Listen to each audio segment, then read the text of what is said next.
When Beerus became a god of destruction, it was over 75 million years ago.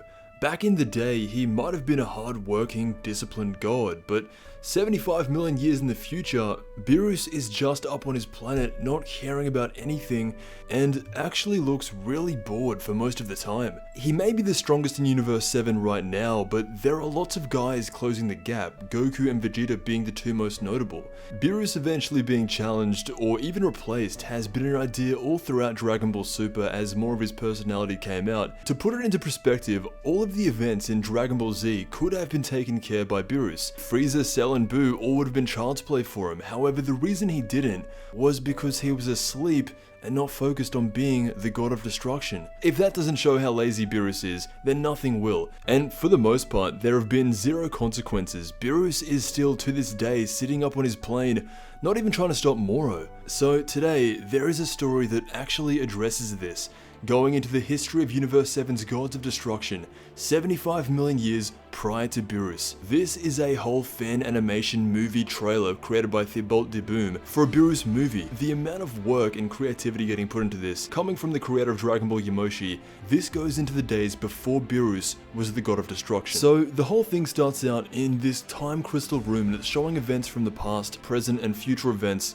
have been shown. But inside this room is this guy, and he does not look happy. He says 10 million years, nothing has changed, and it then cuts to this hologram of Beerus's head to be crushed. Basically, who this guy is was the god of destruction before Beerus. And for whatever reason, all those years ago, Beerus was the one to overtake this guy and get the role of God of Destruction. For some reason, Beerus kicked this guy out of the job, and for that reason alone, he wants to get revenge on Beerus, and it says, the ancient god is back. Next thing we see, he is in the home of the Grand Priest telling him that his goal is to defeat Beerus and recover his place as God of Destruction for Universe 7.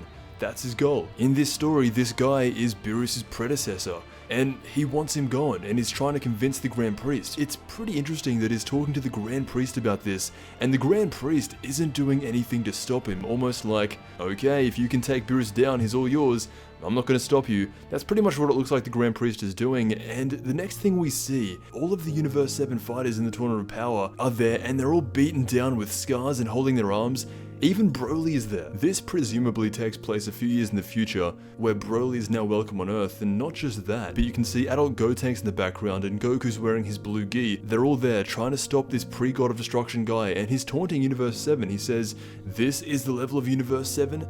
Pathetic. He's got Broly by the neck and he throws him to the ground, when then, all of a sudden, Beerus shows up. For the first time in years, Beerus is there to actually fight. If you're searching for a real challenger, I'm here. That's what Beerus says, and pretty much what this is a fight for the role of God of Destruction. Beerus begins powering up, and he has this aura and bulk around him, like he did in Battle of Gods. Because we haven't seen it in the main series, this fan animation is about to show us Beerus fighting seriously for the first time ever. If you want to support this Beerus fan movie, I'll leave a link to do it down below, because that's where the trailer ends, and I really like this concept, because in the main series, Beerus doesn't do anything, even now. So this is really cool. Let me know what you think. This was the day before Beerus became God. I want to thank you so much for watching, and I'll see you in the next Dragon Ball video.